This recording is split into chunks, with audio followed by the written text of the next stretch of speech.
nuestro hermano Ramón Enrique, que va a compartir la palabra del Señor en este día. Damos las gracias a cada hermano que toma la decisión de servir al Señor a través de estos medios, de compartir la palabra del Señor, exhortarnos unos a otros. Dice que es bueno y que Dios a través de su palabra nos purifica, nos santifica y nos guía para que podamos ser cada día mejor. Amén. Amén, mi hermano Ramón Enrique. Hoy día es un tema que lo necesitamos mucho, sobre todo en estos tiempos de aflicción, porque los tiempos no son difíciles, son muy difíciles. Realmente no sabemos cuál es la magnitud de qué es lo que encierra todo esto, a dónde se lleva o a dónde se quiere llegar con todo este asunto. Han ocurrido muchas cosas de cuando empezó esta pandemia. La gente no se ha dado cuenta.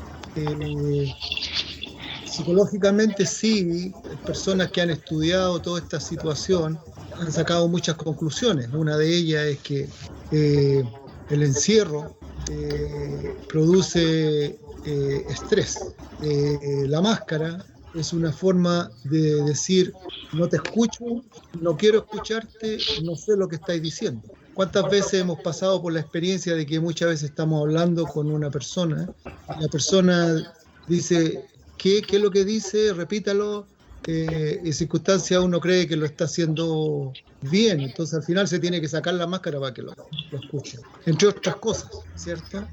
Sí. Viene también el asunto de la vacuna, y para muchos hemos tenido ciertos conflictos, ¿no es cierto? Me incluyo, pero también el Señor nos da la solución, y eso es lo que vamos a ver hoy día. Siempre cuando yo voy a dar la palabra, siempre le pido al Señor que me la confirme, que no sea cosa de hombre. Y el Señor la confirma. Bendito sea el Señor por ello. Vamos a orar. Bendito Padre Celestial, te alabamos, te bendecimos, Señor. Te damos las gracias por todo lo que tú nos das. Te damos las gracias por todo lo que tú nos darás en el futuro. Te pedimos, Señor, que esta palabra que sea escuchada hoy día sea para fortalecimiento del cuerpo, para levantar el cuerpo, levantar el ánimo y ver que tú no estás lejos de nosotros. Bendito sea tu nombre, sí, en el nombre de Jesús. Amén. En la historia bíblica hay muchas personas que han pasado por situaciones extremas. Vemos el caso, por ejemplo, de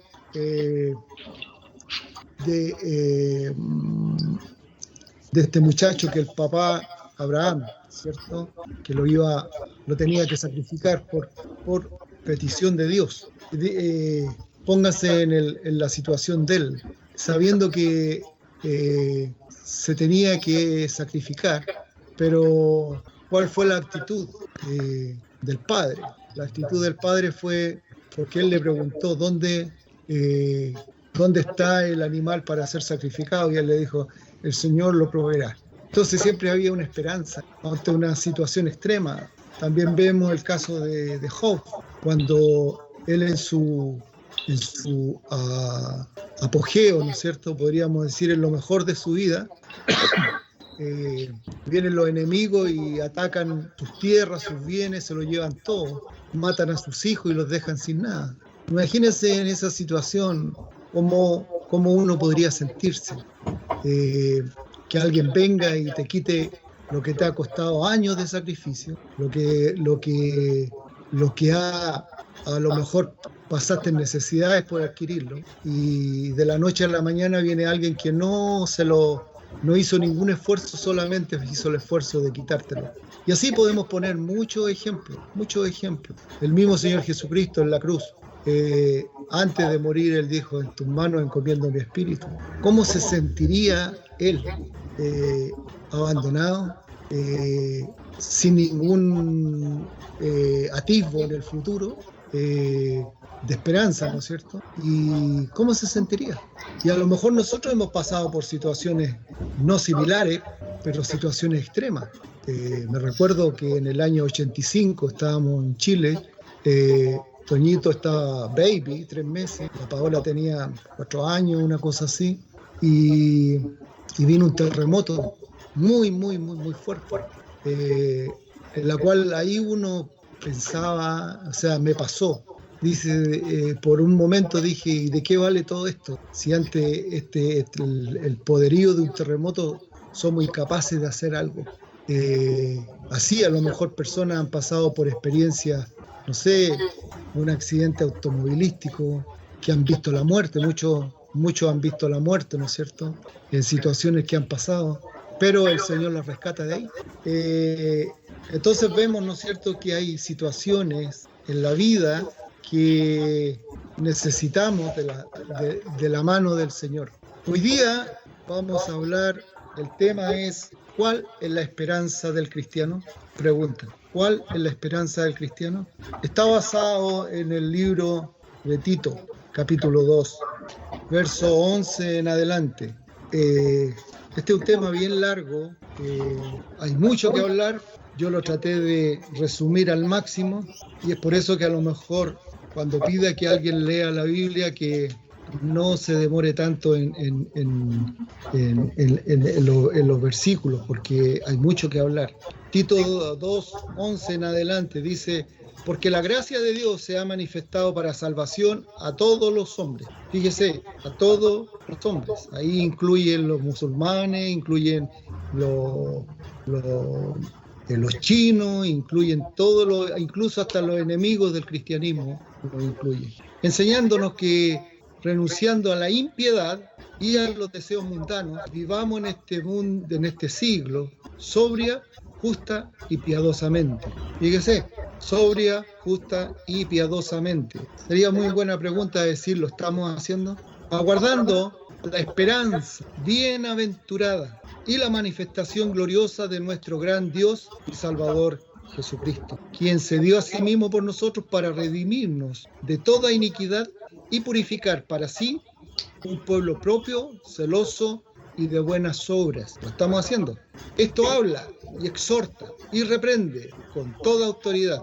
Nadie te menosprecia. Pablo le estaba escribiendo una carta a Tito, que era un representante de él, un discípulo, que aparentemente estaba en otro lado, en otra ciudad.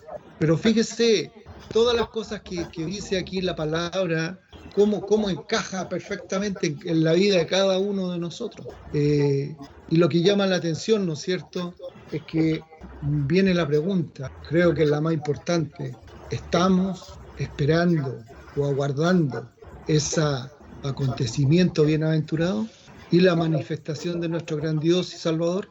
Es un asunto para pensarlo, es un asunto para meditarlo, y si no lo estamos haciendo, hay que corregirlo. Viene la pregunta, ¿hay alguna esperanza? Para algunos no hay esperanza. Una persona dijo, parece que estamos ante el orificio de un cañón cargado, y que la desesperanza es la palabra más triste del idioma humano. Cuando la desesperanza llega a la vida de alguna persona, todo lo que le rodea pierde sentido. La desesperanza es haber llegado al final del camino y creer que ya no existe opción que se pueda tomar a partir de ese momento. Al empezar esta enseñanza, esta palabra, estaba pensando en la confirmación de la palabra. Y fíjese, no sé por qué llegué a esta página que les voy a leer ahora. En psicología se llama la indefensión aprendida. Una palabra bien rebuscada, porque a lo mejor usted nunca la ha escuchado, esta palabra, la indefensión. Aprendida sí, que viene del verbo aprender, ¿no es cierto? Pero la indefensión. Indefensión es una palabra doble que significa no defenderse. ¿Me está siguiendo? La indefensión aprendida es un fenómeno que ocurre cuando una persona experimenta una situación negativa y no cuenta con los recursos suficientes para hacerle frente. En consecuencia, empieza a pensar que no podía defenderse nunca ante este tipo de situaciones. Puede tener diversas implicaciones negativas en la vida diaria de las personas, ya que sus síntomas son ansiedad, está ansioso, depresión, está depresivo, falta de motivación, etc.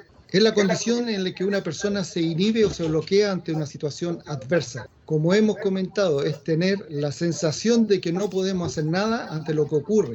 Como su propio nombre indica, es aprender que no podemos defendernos ante un determinado acontecimiento porque en el pasado hemos vivido una situación en la que no nos hemos podido defender.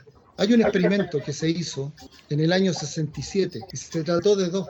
Un científico sometió a 2 perros a descarga eléctrica. El primero de ellos podía apagar la descarga pulsando la palanca. En el caso del segundo perro, este no tenía manera de parar la descarga, por lo tanto, la suspensión de la descarga eléctrica no podía librarse de ella. El experimento es más o menos largo, pero hoy estoy tratando de simplificarlo. Después esta persona puso a los perros en una jaula común. El primer perro, es decir, el que había aprendido a parar la descarga con la palanca, buscó la manera de evitar esta descarga. Enseguida pasó a la zona que no había descarga. El perro que no había podido controlarla a través de la palanca se quedó en la zona de descarga eléctrica sin hacer nada y sin buscar manera de evitarla, como lo había hecho el otro perro. La conclusión que llegó este científico fue que el segundo perro percibía que nada podía hacer, que no podía poner en marcha ninguna conducta para modificar la situación. Es decir, había aprendido a comportarse de manera pasiva. El perro había desarrollado una actitud de resignación que se extendía incluso a aquella situación en la que podía modificar su situación solamente saltando hacia un lugar seguro. Y las personas también somos susceptibles a desarrollar la indefensión aprendida. Por ejemplo, en la residencia de ancianos, donde las personas no tienen elección alguna, se sabe que su fallecimiento es más rápido. Sin embargo, en otro tipo de residencia donde se les permite tomar decisiones sobre su día a día, se les deja elegir cuándo comer, cuándo dormir, qué películas ver, son mucho más felices. ¿Se da cuenta? Estos mismos resultados se han visto en los presos de las cárceles, en las que se les permite a los prisioneros mover el mobiliario que están menos estresados. Estas personas adquieren una actitud pasiva porque piensan que lo que hagan no tendrá ningún tipo de efecto de percepción de falta de control. Podría incluso decirse que son personas resignadas. ¿Ha escuchado eso? No estoy resignado a esta situación. En muchas ocasiones las mujeres víctimas de violencia de género, niños que han sido maltratados, incluso personas que han sufrido bullying o mobbing, pueden desarrollar este fenómeno. Entre los síntomas está miedo constante ante acontecimientos negativos incontrolables, pensamiento de derrota y resignación, ansiedad, bloqueo y pasividad, depresión, pesimismo, poca motivación. En la indefensión aprendida se generan pensamientos irracionales, se generan creencias que no son reales o que no se ajustan a la realidad y que generan malestar. De hecho, Albert Ellis, un científico importante psicólogo que desarrolló la terapia racional emotiva conductual, describió que las principales creencias irracionales de la gente, y una de las que describió fue la indefensión. Bueno, y después continúa. Bueno, con eso yo creo que ha quedado algo claro, ¿no es cierto?, de que por los siglos hemos desarrollado, ¿no es cierto?, o lo han hecho desarrollar una condición en la cual el hombre le han inhibido la forma de poder buscar una solución distinta a quedarse en la forma de pasividad. Y ahora lo estamos viendo. Máscara, ¿cierto? Encierro. ¿Acaso eso no nos lleva a una pasividad? Usted me podría decir, bueno, ¿y qué podemos hacer? Muy buena pregunta, porque yo estoy en la misma. ¿Qué podemos hacer? Si vamos a hacer protesta, la policía viene y nos agarra a palo.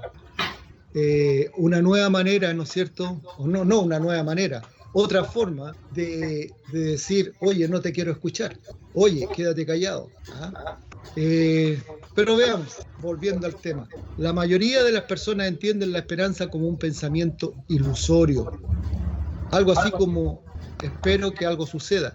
Esto no es lo que la Biblia da a entender de esperanza. La definición bíblica de esperanza es expectativa segura. La esperanza es una firme seguridad con respecto a las cosas que no son claras y desconocidas. Vamos a Romanos 8, 24 y 25. Que alguien lo lea, por favor, y otra persona que busque Hebreos 11, 1 y 7. Romanos 8, 24, 25. Porque en esperanza fuimos salvos, pero la esperanza que se ve no es esperanza, porque lo que alguno ve, ¿a qué esperarlo? Pero si esperamos lo que no vemos, con paciencia lo aguardamos. Y Hebreos 11, 1 y 7. Amén. Dice, es pues la fe, la certeza de lo que se espera, la convicción de lo que no se ve. Y el 7. Por la fe Noé, cuando fue advertido por Dios acerca de las cosas que aún no se veían, con temor preparó el arca en que su casa se salvase. Se da cuenta, Noé no tenía esperanza, pero obedeció al Señor. La esperanza es un componente fundamental de la vida de los justos. Proverbios 23, 17, 18. No tengas tu corazón envidia de los pecadores, antes persevera en el temor de Jehová todo el tiempo, porque ciertamente hay fin y tu esperanza no será cortada. Los que esperan en Jehová, dice la palabra, son como las águilas. Sin esperanza, la vida pierde todo su sentido. Lamentaciones 3:18. Y dije, perecieron mis fuerzas y mi esperanza en Jehová. Aquí vemos, ¿no es cierto?, una persona como Job, que había perdido toda esperanza. Pero decimos que la esperanza es un componente fundamental en la vida de los justos. Y vemos que eso, como a Job le pasó, él también se hizo preguntas. Si ustedes leen el libro de Job, no era que él dijo de la noche a la mañana, sí, Jehová vive, qué sé yo, no. Él pasó por muchos problemas de todo tipo, incluyendo a la esposa, que no lo apoyó en nada, incluyendo a los amigos, 3 amigos, ¿no es cierto? Reinas, tú no nada, a tierra se entrarán ante ti, y lamerán el polvo de tus pies. Conocerás entonces que yo soy Jehová, y que no se avergonzarán los que esperan en mí. Amén. Qué poderoso versículo. Qué poderoso versículo. Anótelo, téngalo presente, subráyelo. Porque en momentos de angustia lo va a levantar. Los justos que tienen esa confianza. 49-23. 49-23. Sigue nomás, Ramoncito. Ya, los comentarios lo dejan para después. Los justos que tienen esta confianza, esta confiada esperanza en Dios, tienen una frecuente confianza en la protección y ayuda de Dios. Jeremías 29:11. Porque yo sé los pensamientos que tengo acerca de vosotros, dice Jehová, pensamientos de paz y no de mal, para daros el fin que esperáis. Amén.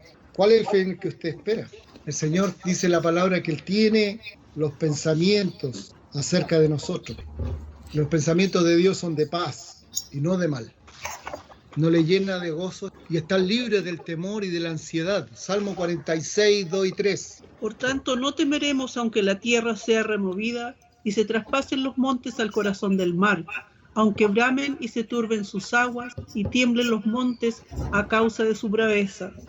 No seremos conmovidos. ¿Está en esa situación usted, hermano? ¿Está en esa situación en que no va a ser conmovido cuando vengan los problemas, las aflicciones? Una buena pregunta, ¿no? La idea del Nuevo Testamento de la esperanza es el reconocimiento de que en Cristo se encuentra el cumplimiento de las promesas del Antiguo Testamento.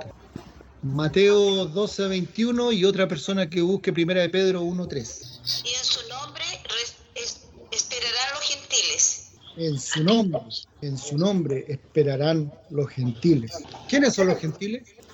Nosotros. Nosotros no somos judíos. Eso lo vimos en una enseñanza anterior. Nosotros somos gentiles. ¿Y cuál era la otra? 1 de Pedro 1:3. ¿Qué dice? Bendito el Dios y Padre de nuestro Señor Jesucristo, que según su grande misericordia nos hizo renacer para una esperanza viva por la resurrección de Jesucristo de los muertos. Gloria a Dios. Amén.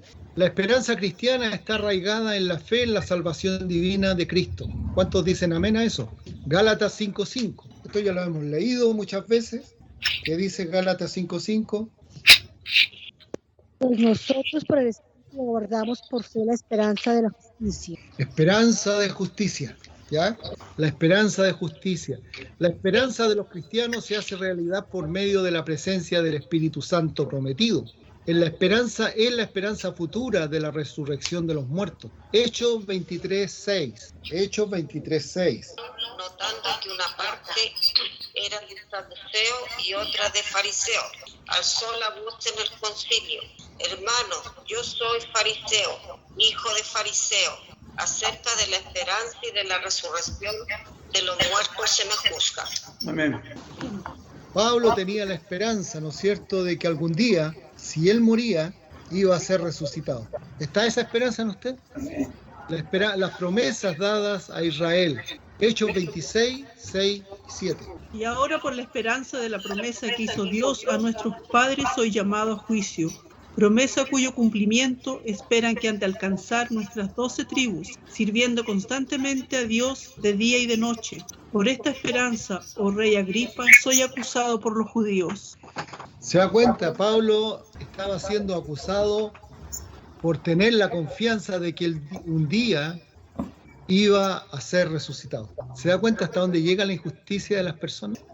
La redención del cuerpo y de toda la creación. Eso lo vemos en Romanos 8, 23, 25. La gloria eterna, los Colosenses 1, 27. La vida eterna y herencia de los santos. Tito 3, 5 al 7. El retorno de Jesucristo. Tito 2, 11 al 14. La transformación y la semejanza de Cristo. Primera de Juan 3, 2 al 3. La salvación de Dios. Primera de Timoteo 4, 10. O simplemente Cristo mismo. Primera de Timoteo 1, 1. La certeza de este bendecido futuro está garantizada a través de la morada del Espíritu. Ya lo habíamos leído en Romanos 8, 23, 25. Cristo en nosotros. Eso lo vemos en Colosenses 1, 27. Y la resurrección de Cristo, 1 Corintios 15, 14 al 22. La esperanza se produce cuando soportamos en medio del sufrimiento, ¿se da cuenta? Y es la inspiración detrás de la resistencia. 1 Tesalonicenses 1:3, Hebreos 6:11. Los que esperan en Cristo verán a Cristo exaltado en la vida y en la muerte. Filipenses 1:20. Las promesas confiables de Dios nos dan esperanza. Hebreos 6, 18 al 19. Y podemos enorgullecernos de esta esperanza. Hebreos 3:6, y demostrar gran denuedo en nuestra fe. Por el contrario, se dice a aquellos que no depositan su confianza en Dios, no tienen esperanza. Eso lo vemos en Efesios 2:11 y 1 Tesalonicenses 4:13. Los que están sin Cristo no tienen esperanza. Junto con la fe y el amor, la esperanza es una virtud perdurable de la vida cristiana. Que alguien lea 1 Corintios 13:13. 1 Corintios 13:13. Y ahora permanecen la fe, la esperanza y el amor. Estos tres, pero el mayor de ellos es el amor. Claro. El amor de ellos es el amor, pero está dentro la esperanza. Y el amor nace de la esperanza. Eso lo podemos ver en Colosenses 1, Colosenses primer capítulo 4 y 5. Habiendo oído de vuestra fe en Cristo Jesús y del amor que tenéis a todos los santos, a causa de la esperanza que se os está guardada en los cielos, de la cual ya habéis oído por la palabra verdadera del Evangelio. O sea que la esperanza es bien importante. Dice ahí también el amor a los hermanos. ¡Wow! ¿No? Esta es una pregunta para todos, ¿no? ¿Usted está teniendo el amor por sus hermanos? Cuando usted comete algún error con alguien, va a donde esa persona y le clarifica, o pide perdón, o pide que lo entienda, o sencillamente se queda callado y queda todo ahí guardado en su mente. La Biblia en el Nuevo Testamento da tremenda importancia al amor de los hermanos. En el Antiguo Testamento también, ¿cierto? Donde dice que donde vivirán juntos y en armonía, ahí envía Jehová bendición y vida eterna. O sea que el amor por los hermanos es una parte tremendamente importante. La pregunta sería, ¿estoy teniendo el amor por mi hermano o me dedico a criticarlo nomás? ¿O me dedico a juzgarlo? ¿O me dedico a...? Entonces, ¿cuál es la diferencia de su vida pasada? No hay diferencia. No. La palabra estamos desobedeciendo a la palabra, a la parte que dice en Cristo somos nueva criatura, las cosas viejas pasaron y aquí son todas hechas nuevas. Si no estamos cumpliendo con eso, entonces significa que nos está faltando algo. O que tengamos cuidado. El amor nace en la esperanza, ¿no? La esperanza produce gozo, paz a los creyentes a través del poder del Espíritu Santo. Pablo atribuye su llamado apostólico a la esperanza de la gloria eterna. La esperanza en el retorno de Cristo es la base para que los creyentes se purifiquen en esta vida. ¡Wow! Vamos a Tito, capítulo 2, 11 al 14. Y dice, porque la gracia de Dios se ha manifestado para salvación a todos los hombres, enseñándonos que renunciando a la impiedad y a los deseos mundanos, vivamos en este siglo sobria, justa, piadosamente, aguardando la esperanza bienaventurada y la manifestación gloriosa de nuestro gran Dios y Salvador Jesucristo, quien se dio a sí mismo por nosotros para redimirnos de toda iniquidad y purificar para sí un pueblo propio, celoso de buenas obras. Vamos a 1 Juan 3:3. Y todo aquel que tiene esta esperanza, él se purifica a sí mismo, así como él es puro. Mire, tremenda bendición cuando tenemos esta esperanza de que un día, muy pronto, vamos a ver a Jesucristo cara a cara, nos purificamos a nosotros mismos. Eso es lo que dice la palabra. Yo le creo a la palabra. Nos purificamos a nosotros mismos. O sea, el solo hecho de pensarlo, el solo hecho, pero no solo pensarlo, no solo tener el concepto, no, es creerlo, es atesorarlo como que algo que no es porque lo iré a ver, no, es algo que sé que va a pasar.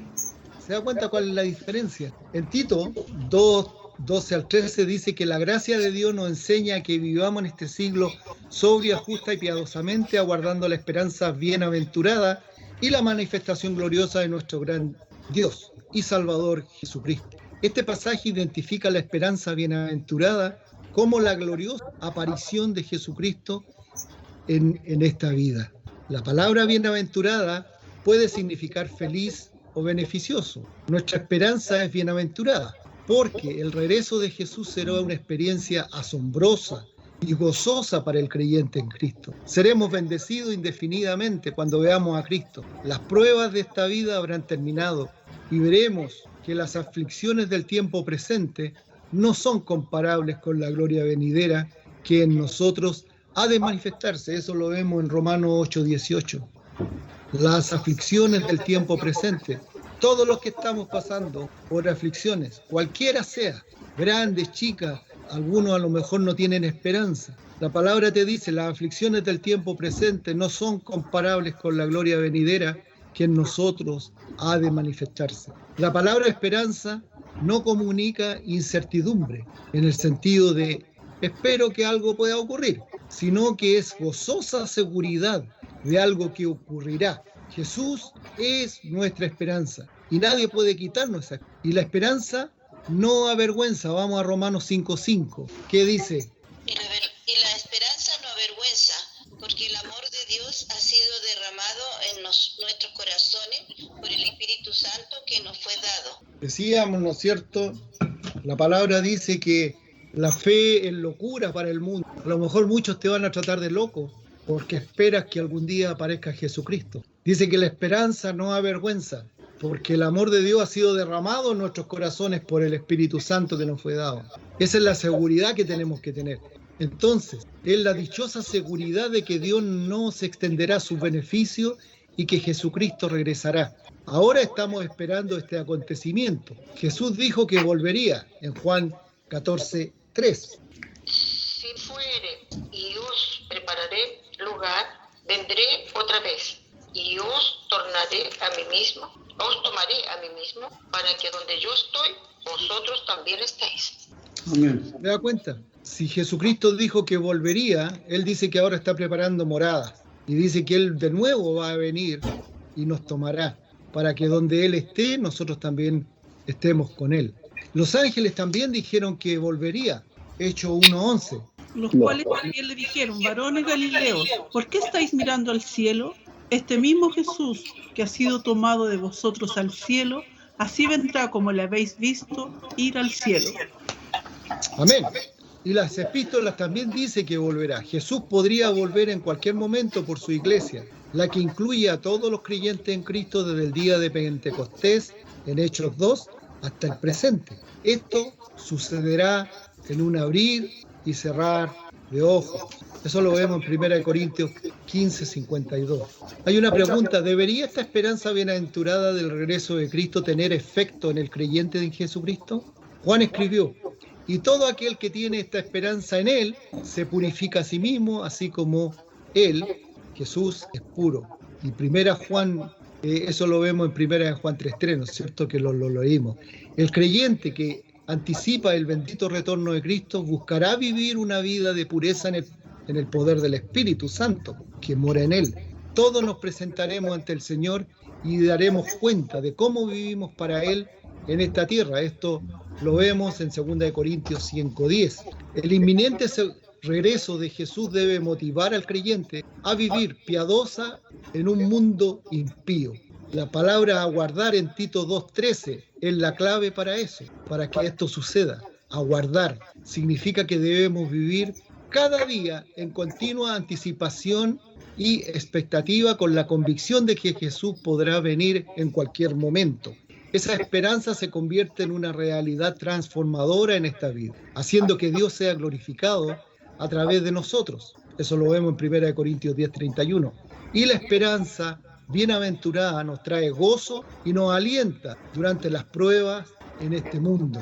También debería ser que nos detengamos y evaluemos nuestros pensamientos, palabras y acciones. Pablo escribió a un joven gentil, Tito, en algún momento durante los años 63 al 65 después de Cristo, y se refiere a cómo vivir en esta era presente. Eso lo vemos en 2:12. Y luego dice que la gracia de Dios instruye a los creyentes a estar aguardando la esperanza bienaventurada y la manifestación gloriosa de nuestro gran Dios y Salvador Jesús. Eso lo vemos en Tito 2:13. La pregunta viene: ¿es Jesucristo tu Dios? La esperanza bienaventurada en Tito podría traducirse como la gozosa expectativa. Esta esperanza se cumplirá y puede producir gran gozo mientras los creyentes esperan la redención final. Aquellos que ahora están siendo entrenados por la gracia de Dios anticipan ansiosamente el futuro escatológico de dejar este mundo antes que vengan los horrores de la tribulación.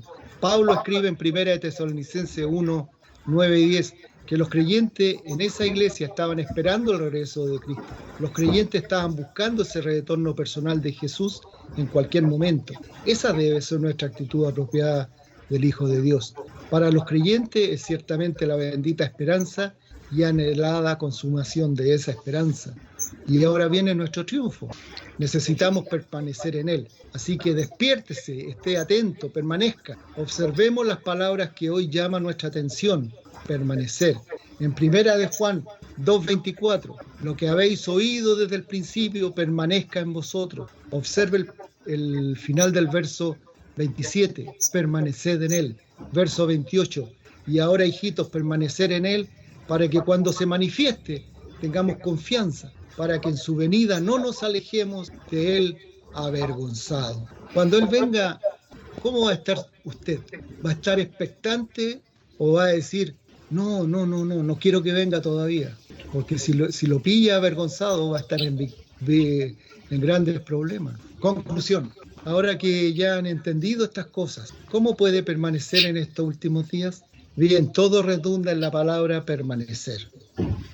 Usted necesita enseñarle a sus hijos a estar listos, que no se desvíen a izquierda ni a derecha. Los que habéis oído desde el principio permanezca en vosotros. ¿Cuántos años usted lleva escuchando el Evangelio? permanezca en esa palabra. ¿Cuántos años usted ha escuchado, ha visto en su propia vida los favores de Dios, los favores del Señor? Permanezca en Él. Si lo que habéis oído desde el principio permanece en vosotros, también vosotros permanecéis en el Hijo y en el Padre. Que Dios los bendiga, hermanos.